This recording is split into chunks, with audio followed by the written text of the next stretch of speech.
할렐루야. 예, 우리 새벽에 예배를 드리셔서 그러신지 얼굴이 너무 그냥 은혜 충만하십니다. 환하십니다. 우리 옆에 분 보시면서 다시 한번 인사하십시다. 주님 부활하셨습니다. 예, 해피 이스터. 예, 주님 부활하셨습니다. 예. 여러분, 우리 기독교에는 3대 절기가 있죠. 예, 성탄절, 예, 부활절, 그리고 성령 강림절, 이렇게 3대 큰 절기가 있습니다. 예, 모두가 다 참 중요하고도 축제와 같은 그런 절기들입니다. 그 중에 우리가 지금 오늘 맡고 있는 이 부활절의 의미는 더욱 중요하다고 우리가 볼 수 있습니다. 그 이유는 만약 우리 기독교에 제가 새벽에도 말씀드렸지만 부활이 없었다면, 그래서 예수께서 일반 사람들 같이 그저 성인들 같이 죽는 것으로 끝이 났다면 다른 절기는 의미가 없었을 거예요. 예수님이 부활하지 못하셨다면 예수님의 죽음과 탄생이 무슨 의미가 있었겠습니까? 우리 기독교가 완전한 종교로 존재하는 이유는 바로 부활의 종교이기 때문에 그렇고, 실제로 예수 그리스도께서 죽음에서 부활하신 새 생명의 첫 열매로 그렇게 증거되셨기 때문에 이 부활이 우리 기독교의 궁극적인 신앙으로 존재를 하는 것입니다. 저는 설교하면서 이런 얘기를 가끔 말씀을 드리곤 합니다만, 우리가 이 땅 가운데 태어나서 좋은 사람, 훌륭한 사람이 되고자 하는 그것이 목적이고, 덕망이 있는 사람이 되는 것이 목적이라면 굳이 기독교 신앙을 우리가 갖지 않아도 된다고 저는 말씀을 드립니다. 왜냐하면 그렇게 좋은 사람, 훌륭하고 덕망 있는 인간이 되기 위한 것을 가르치는 세상의 가르침은 유교에도 불교에도 그 밖에 다른 종교에도 많다는 것입니다. 그러나 세상 그 어떤 종교도 그 어떤 말씀도 부활을 말하지 못하고 있으며 부활의 증거가 없다는 것입니다. 오직 우리가 믿는 이 기독교 신앙만이 부활을 증거했으며 부활이 있음을 말씀하고 있다는 것입니다. 그렇습니다. 부활이 없으면 여러분 기독교가 있을 수 없어요. 그 증거된 예수 그리스도의 부활은 정말 우주 만물 시대 그 창조 이래의 가장 최대의 사건이고 우리 인간들에게 주신 최대의 은총인 것입니다. 또한 그 부활의 앞으로 그 주인공 되실 분들이 바로 여러분들이라는 것을 여러분 믿으시기 바랍니다. 그런데 여러분 정말 오늘 우리 그리스도인들에게 그 부활신앙, 제가 말씀드린 이 부활신앙이 온전하게 자리 잡고 있을까요? 예수님이 부활하신 지 2000년이 지난 지금 우리는 그때 부활하셔서 지금까지 우리 가운데 함께 하시는 생명의 주님과 진정으로 함께하고 우리가 있을까요? 지금 여러분 아시다시피 이 생명의 주권에 대한 인간들의 도전이 얼마나 많습니까? 유전자를 조작하고 인간 복제를 위해서 얼마나 애를 쓰고 있어요, 인간들이. 마치 모든 것이 우리가 주인인 것 마냥, 인간들이 주인인 것 마냥 그렇게 행동하고 있다는 것입니다. 인간의 욕심으로 하나님이 창조하시고 인도하여 오신 그 세계를 마음대로 이렇게 주물놀이 한다는 거예요. 우리 인간들의 눈으로 보자면 좀 편리해지고 세상이 변할 것 같지만 여러분 하나님의 입장에서 보면 이전보다 너희들이 더 바벨탑을 쌓는 것이다. 더 어두워져서 음부로 그런 더욱더 깊어가는 그런 너희 모습일 것이다. 모습이다. 라고 말씀할 수 있다는 겁니다. 한마디로 지금 우리가 위기인 것을, 영적으로 우리가 위기인 것을 우리는 모르고 있어요. 그런 의미에서 오늘 우리가 부활주일을 맞이해서 저는 저와 여러분이 더 이상 동물 속에 누워 계신 주님을 바라보는 것이 아니라, 그래서 주님이 안 계신 것처럼 내 마음대로 사는 그런 모습이 아니라 죽음을 이기시고 승리하신 주님을 다시 만남으로 그 주님이 나의 주권자 되시고 나와 함께 하시고 나의 산소망이 됨을 다시 한번 믿고 회복하고 체험하는 여러분이 되시기를 축원합니다. 그렇습니다. 부활은 우리들에게 희망이며 승리이며 회복인 것입니다. 이제 우리는 멸망의 백성이 아니에요. 믿으십니까? 구원의 백성입니다. 따라서 구원받은 백성은 주님을 만난 백성이에요. 주님과 함께하는 백성인 것입니다. 뿐만 아니라 부활의 복음을 가지고 전파하는, 증거하는 그러한 자녀들이라는 것입니다. 오늘 저는 이 기쁨의 부활주의를 맞이해서 저와 여러분이 예수님의 부활에 대한 성경적인 모습을 다시 찾고 회복하기를 원합니다. 그래서 깊은 신앙의 통찰을 통해서 여러분 승리의 믿음을 갖기 바라요. 그러려면 첫째, 부활이 무엇인가를 우리가 잘 알아야 된다는 것입니다.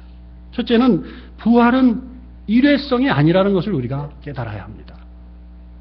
무슨 의미냐? 부활이 무슨 당시에 있었던 순간적인 사건이 아니라는 것을 우리가 알아야 한다는 거예요. 믿지 않는 사람들은 예수님의 그 죽음과 부활을 단순한 일회성의 그 해프닝으로 보고 있어요. 여러분, 그러나 그것은 잠시 지나간 해프닝이 절대 아닙니다. 그 사건은 이미 구약에 예언되어 있던 하나님의 약속이었다는 거예요. 전능하시고 위대하시고 실수가 없으신 하나님의 약속이었다는 것입니다. 오늘 본문의 말씀은 예수님이 그 십자가 사건과 부활을 직접 목격한 베드로가 유대인들과 예루살렘에 있는 모든 사람을 향해서 소리 높여 설교한 그런 내용이에요. 베드로는 온갖 견제와 박해에도 불구하고 그들에게 예수 그리스도를 담대하게 전하고 있습니다. 여러분, 당시 유대인들에게 있어서 예수 그리스도가 어떤 분이셨어요? 어떤 분으로 그들에게 받아들여졌습니까? 그리고 그들은 왜 예수 그리스도, 주님을 왜 십자가에 못 박았습니까? 그리스도 예수가 하나님의 아들이라고 하는 것을 그들은 믿지 않았기 때문입니다. 그렇게 수없이 그들이 믿고 있는 구약을 통해서 예언을 하고 선지자를 통해서 말씀을 했지만 그들은 예수가 그 예언의 주인공인 메시아가 아니라고 생각했고, 그런 나머지 예수를 보고 너는 자칭 하나님의 아들이라 하더라 라고 하고 조롱을 했다는 것입니다. 얼마나 영적으로 눈이 어두웠을까요? 그리고 마침내 예수를 가장 참혹한 십자가형으로 죽이면서 이제 그 일 정리하자, 그 일 끝내자, 죽었으니 끝났다, 그렇게 했던 것입니다. 그러나 여러분, 그들의 바람대로 됐습니까? 그들의 바람대로 되지 않았어요. 오히려 오늘 29절 30절의 말씀, 그 구약의 예언이 예수 그리스도의 다시 사심을 통해 증거되었음을 명백히 선포하고 있는 것입니다. 하나님의 일이었다는 거예요. 하나님의 일이었음을 보여주고 있다는 거예요. 24절에 하나님께서 사망의 고통을 풀어 살리셨으니 이는 그가 사망에 매여 있을 수 없었음이라 라고 고백하고 있습니다. 그렇습니다. 예수님은 하나님의 아들이셨고 그를 통해 구원의 역사를 이루시기 위해 부활케 하셨다는 것입니다. 그리고 그 부활은 이제 다시 사망의 음배에 내려가지 않는, 썩지 않는 영원한 생명의 부활이었다는 것입니다. 성경의 예언이 그대로 이루어졌음을 보여주고 있는 것입니다. 그런데 여러분, 이 놀라운 부활의 사건은 하나님의 일이셨지만 그 본래의 목적은 여러분, 저와 여러분들을 위한 것이었다는 것을 여러분 믿으셔야 합니다.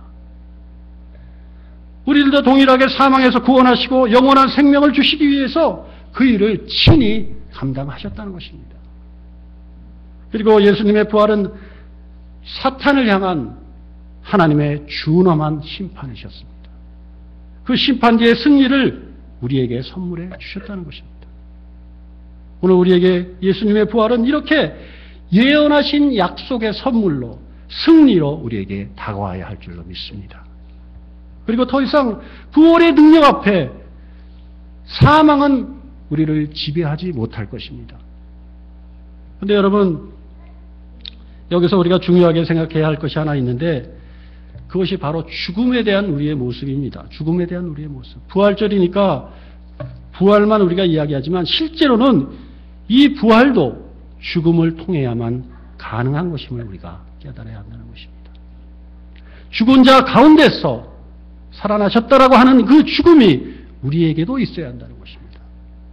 죄에 대해서 죽고 누구나 겪어야 하는 육체에 대한 죽음이 우리에게 반드시 있다는 것입니다. 여러분, 지금 그 새가 얼마나 커지는지 모릅니다. 여러분 그 이단 종교 신천지대에서 아실 거예요. 이만희 교주가 성도들에게 세뇌시키는 것이 무엇이냐면 자기는 죽지 않는다는 거예요. 나는 안 죽는다는 거예요. 육체 죽음도 없다는 거예요. 그래서 자기의 말을 믿으면 죽지 않는 14만 4천 명의 구원자로 남게 된다는 것입니다. 거기에 너무도 많은 사람들이 미혹되고 있어요. 그러니 그 사람들이 말하는 부활의 증거가 올바른 것이겠습니까? 성경을 교묘히 자기에게 뜯어맞춘 말 그대로 교주가 하는 짓이라는 거예요. 여러분, 예수님의 부활을 정확하게 성경적으로 증거하는 부활의 증인들이 되시기를 주의 이름으로 축원합니다. 오늘 본문 32절에도 이 예수를 하나님이 살리신지라 우리가 다 이 일의 증인이다 라고 이렇게 말씀하고 있습니다. 하나님께서 약속하시고 이루신 하나님의 구원 사역이라는 것입니다. 그리고 우리는 모두 하나님께서 당신의 독생자 예수 그리스도의 죽음과 부활을 통해서 구원받은 주의 자녀들이라는 것입니다. 이것을 믿는다면 우리 또한 그 일의 증인이라는 것입니다. 그리고 이후로도 우리의 믿음이 견고히 될 뿐 아니라 하나님 나라의 확장과 구원의 역사에 쓰임받는 주의 자녀로 우리가 세워갈 수 있다는 것입니다. 오늘 부활절에 이 말씀을 전하지만 이러한 증인된 삶은, 우리가 증인으로서의 이 삶은 우리 신앙의 여정에 끝까지 주님 만날 때까지 이어져야 하는 것입니다. 그리고 그러한 믿음의 삶이 이어진다면 진정 하나님의 축복과 은혜와 그리고 소망과 회복을 저와 여러분은 경험하게 될 것입니다. 뿐만 아니라 이 부활의 복음은 오늘 우리 교회들의 사명으로 자리 잡아야 한다는 것입니다. 교회가 세상적인 것을 추구하는 것에서 벗어나 이제는 진정한 신앙의 공동체, 십자가와 부활을 증거하는 그런 모습으로 교회가 세워져 가야 한다는 것입니다. 이러한 교회와 성도가 되시기를 주의 이름으로 축원합니다. 두 번째는 예수님의 부활을 통해서 우리가 이제는 성령 충만함을 회복하자는 것입니다. 예수님은 부활하셔서 제자들에게 나타나시고 그들에게 성령을 주실 것을 약속하셨고 그 약속은 어떻게 해요? 오순절 제자들에게 강력하게 임했습니다.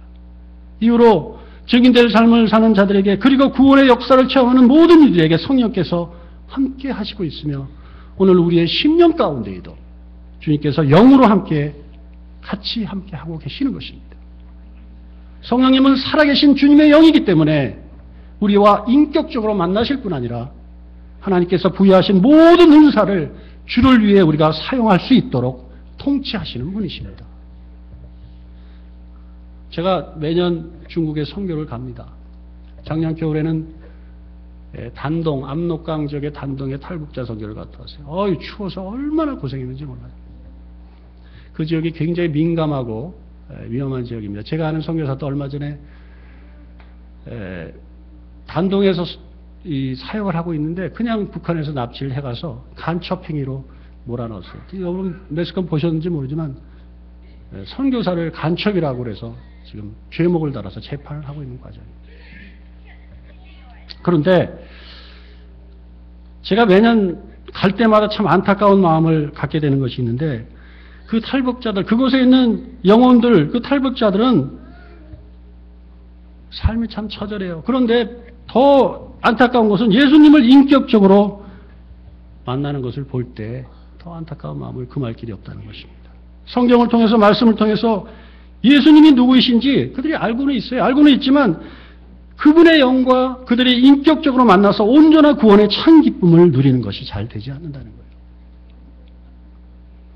여러 가지 이유가 있겠지만 우선은 그들의 현실이 너무도 참담한 나머지 그저 육신의 생존을 위한 몸부림이 그들을 지배하고 있기 때문이고요. 그리고 그들의 삶 속에서 진정한 자유가 뭔지를 모르고 그들이 생활해 왔기 때문에 인성 자체가 많이 경직되어져 있다는 거예요. 넘어온 지 얼마 안 된 사람들은요, 무서울 정도입니다. 두려움이 섞이긴 했어도 그들의 눈빛은 매우 날카롭습니다. 물론 그런 그들에게 듣도 보도 못한 예수 그리스도를 전하는 것 쉬운 일이 아닙니다. 그들을 주님의 손에 올려드리고 끊임없이 그들을 위해서 중보해야 합니다. 그리고 그들을 잘 돌봐야 합니다. 주님께서 과부와 고아를 돌보셨던 것처럼 선교사님들은 그들을 잘 케어해야 합니다. 이 땅 가운데 와서 왜 내가 이 땅 가운데서 살아야 하는지, 나의 주인님은 누구이며 나의 삶의 목적은 무엇인지, 내가 어디로 가야 하는지, 어느 곳이 나의 본향인지를 그들이 깨닫게 되면 그때 비로소 그들은 주님 앞에 무릎을 꿇습니다. 자신의 죄와 그동안의 모습에 대한 회개를 하며 주님의 이름으로 세례를 받고 죄사함을 받습니다. 구원을 받습니다.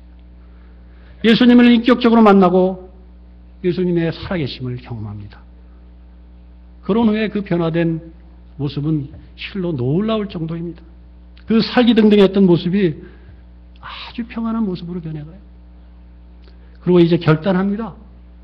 이제 죽어도 살아도 주를 위해 살고 죽고 하겠다고. 바로 그 모습이 바로 여러분 부활의 신앙이 그들에게 자리 잡은 것이며 성령을 선물로 받은 것입니다. 예수님께서 부활하시고 모인 사도들에게 왜 성령을 받기 전까지 너희가 예루살렘을 떠나지 말라고 이렇게 말씀하신 줄 아십니까? 성령이 함께 하셔야 너희가 권능을 받을 수 있고 그 권능이 있어야 예루살렘과 온 유대와 사마리아 땅끝까지 이르러 예수님의 증인된 삶을 너희가 살 수 있기 때문에 그렇다라고 이렇게 말씀하신 것입니다. 따라서 오늘 우리에게 부활의 의미는 또한 성령 충만해야 한다는 것을 의미한다는 것을 여러분 믿으셔야 합니다. 오늘 베드로도 그렇게 담대하게 많은 사람 앞에서 예수님의 십자가와 부활을 증거할 수 있는 것도 성령이 충만하게 임했기 때문입니다. 그들은 예수님이 부활하신 후에 50일째 되는 날, 소위 오순절이라고 하는 유대인의, 오순절은 정기적으로 밀을 추수하는 그 축제일이에요. 그날에 하나님께서 주님을 통해서 그들에게 성령을 선물로 주셨습니다. 당시 성령께서 강한 바람 같은 소리로 임하셨고 불의 혀 같은 것이 그들 위에 임했으며 교인들이 다른 방언으로 막 말하기 시작했습니다. 그렇게 징표로 오신, 분명하게 오신 성령께서는 이제 마지막 날까지 우리와 함께 있겠다고 약속하셨기 때문에 다시는 그런 일이 없을 것이고 이미 성령께서 오셔서 모든 그리스도인들 가운데 계시다라는 것입니다. 따라서 우리가 그리스도인들로서 성령 충만해야 하는 것은 부활의 신앙에 있어서 반드시 있어야 할 믿음의 본질이라는 것입니다. 그런데 오늘 우리의 교회들이 성령 충만하지 못한 모습이 얼마나 많습니까? 교회 지도자와 우리의 성도들 또한 성령 충만함이 아니라 세상 충만한 나머지 성령께서 내 안에 내주하시지 못하도록 하고 불편하셔서 떠나시게 하신다는 것입니다. 뿐만 아니라 요즘 아주 유명한 신학교에서도요, 이 성령의 존재를 부인하는 사람들이, 그런 교수들이 학생들을 가르치고 있어요. 유니테리언주의라고 하는데, 그 위험한 것이 뭐냐면 예수님의 신성을 인정하지 않아요. 예수님의 신성을. 삼위일체를 인정하지 않는다는 얘기예요. 결론적으로 인간의 이성이 신앙보다, 신보다 우월하다고 그렇게 주장하는 것입니다. 그러니 그렇게 성령의 계심을 잘못 받아들이고 있는 모습, 그런 학생들이 졸업하고 복음 전하면 여러분은 어떻게 되겠습니까? 뭐 정통, 보수, 자유 이런 걸 따지는 것이 아니라 올바른 모습대로, 성경대로 있는 그대로 예수를 전하자라는 것입니다. 여러분, 성령은 분명한 예수님의 영이시고 그 영의 강림하심은 부활 후에 친히 예수께서 약속하신 것이며 실제로 강림했던 은혜의 사건임을 여러분 믿으시기 바랍니다.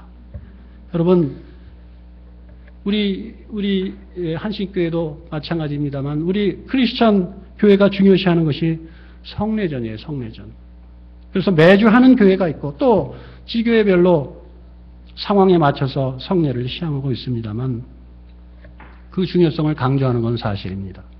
성만찬은 주님을 기념하는 예식이기도 하지만 성만찬을 통해서 우리와 함께 하시고 우리를 다스리시는 주님의 영이 우리와 함께 하시기 때문에 그 충만함을 덧입기 위해서 그 예식을 하는 것입니다. 예전에는 그 성만찬에 쓰이는 포도주를 예전에 진짜 포도주를 썼었어요. 근데 예식이 끝나고 나서 남은 포도주를 목사들이 먹고 취하는 일이 하도 많다 보니까 요즘은 이제 주스로 대체를 했다고 합니다. 아무튼 이렇게 예수님의 영은 우리 삶의 절대적인 주권자로서 임하고 계시다라는 것입니다. 따라서 오늘 부활을 맞는 우리들의 심령 가운데 성령께서 충만히 임하실 수 있도록 우리를 내어드릴 뿐만 아니라 여러분 말씀으로 기도로 찬양으로 성령님을 초청하셔서 인도 안 받고 축복받는 저와 여러분 되시기를 주의 이름으로 축원합니다. 마지막으로 부활에 나타난 하나님의 영광에 우리가 참여하자는 것입니다. 오늘 본문 33절 이하에 하나님이 오른손으로 예수를 높이셨다라고 이렇게 말씀하십니다. 5장 31절에도 이전에 이스라엘로 회개케 하사 죄사함을 얻게 하시려고 그를 오른손으로 높이사 임금과 구주를 삼으셨느니라 라고 이렇게 말씀하고 있어요. 이제 부활하신 예수께서는 승천하셔서 하늘 보좌에 앉으셔서 권능으로 능력으로 우리에게 임하시고 계시다는 것입니다. 부활의 주님이기에 권능의 주체가 되셨다는 거예요. 따라서 우리 또한 부활을 나의 신앙으로 받아들이고 전적으로 신뢰하고 우리가 주를 높일 때 주님의 권능은 그러한 우리를 통해 반드시 나타나게 될 것입니다. 오늘 제가 새벽 설교 때 부활의 주님을 처음 만난 마리아에 대해서 말씀드렸습니다만은 배운 것도 없고 가진 것도 없고 보잘것없는 그러한 여자였지만 끝까지 주님을 사랑하고 주님을 위해 헌신하는 모습은 결국 부활하신 주님을 처음 만나게 되는 그런 영광을 누리게 되지 않습니까? 그렇습니다. 주님의 영광이 임한다는 것은 말로 닿을 수 없는 축복이에요. 그것은 곧 사망 권세를 물리치신 권능의 주님이 나와 함께 하신다는 것을 의미하기 때문에 주님을 믿고 따르며 주님의 행하신 일, 특별히 부활의 복음을 담대하게 우리가 전할 때에 그 임하시는 능력을 우리가 반드시 체험하게 된다는 거예요. 여러분 체험하세요? 사랑하는 성도 여러분, 우리의 믿음이 연약해져 있습니까? 우리의 삶이 공고합니까? 우리의 가정에 평안이 없습니까? 내가 살아가는 목적과 의미를 지금 상실했습니까? 또 몸이 아프고 병들어 고통받습니까? 오늘 부활의 주님을 만나시기를 축원합니다. 약속의 하나님을 만나시고 약속을 이루시고 성취하신 예수님을 만나시기를 축원합니다.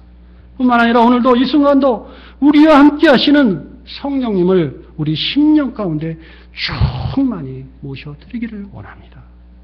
그래서 부활의 신앙이 이제 우리의 신앙 가운데 확고하게 변하지 않게 자리 잡아서 우리의 이제 산성이 되고 우리의 힘과 능력이 되는 것을 체험하시며 그것을 누리는 여러분 되시기를 주의 이름으로 축원합니다. 말씀을 정리합니다. 오늘 우리는 기쁨의 부활주의를 우리가 맡고 있어요. 그렇잖아요? 옆에 분들 한번 보세요. 얼굴이 얼마나 훤하시고 아름답습니까?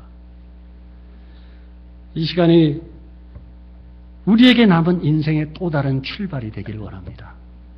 예수의 새 생명으로서 새 출발을 우리가 다짐하며 나가길 원합니다. 만물의 새싹이 돋아나는 이때에 이 참 아름다운 이때에 우리 부활줄이 있다는 것 정말 새로운 의미가 있지 않아요? 겨우내 추위에 떨고 마른 가지에서 새싹이 나듯이 예수님 부활을 생명과 회복의 기회로 우리에게 주셨음을 그런 그것을 깨닫는 시간이 되길 원합니다. 뿐만 아니라 우리도 이제 오늘 본문의 베드로처럼 부활의 증거자로서 사망에 종된 불쌍한 인생들을 향해서 또 음부에 끌려가는 그러한 영혼들을 향해서 부활하신 예수님께 나와라! 라고 이렇게 외치는 우리가 되길 원합니다. 세상의 그 어떤 것도 그 어떤 권력도 사망의 권세를 이길 수 없음을 깨닫고 오직 죽음을 물리치시고 부활하신 오직 예수님만이 이 일을 가능케 하신다는 것을 소리 높여 선포하시는 여러분 되시기를 주의 이름으로 축원합니다. 사랑하는 성도 여러분, 저와 여러분 지는 해를 따라 사는 그런 삶이 아니에요. 혹이라도 세상의 정욕과 이생의 자랑만을 쫓아 주님 앞에 아니란 믿음을 가지고 살다가 여러분 사망에서 끝내 벗어나지 못하거나 주님 앞에 갔을 때 난 너를 도무지 모른다라는 소리를 듣지 않기를 원합니다. 설사 우리의 신앙의 여정이 험난하고 고통스러운 일을 만난다 할지라도 부활의 신앙 그 산소망으로 이겨나가고 끝내는 승리하는 그런 저와 여러분 되기를 원합니다. 그래서 이 땅에서도 복을 누리고 영생의 복 또한 충만히 누리는 저와 여러분 되시기를 이 시간 주의 이름으로 축원합니다. 기도하겠습니다. 주님, 부활의 주님을 찬양합니다. 오늘 우리의 심령 가운데 말씀으로 임하셔서 능력을 주시니 감사합니다. 이제 우리가 이 부활의 신앙을 가지고 주님의 자녀로서 권능의 삶을 살게 하여 주시옵시고 그 믿음으로 나아갈 때 모든 고통과 환난을 마침내 이기는 우리가 되게 하여 주시옵소서. 감사드리며 오늘도 살아계셔서 역사하시는 우리 주 예수 그리스도의 이름으로 기도하옵나이다. 아멘.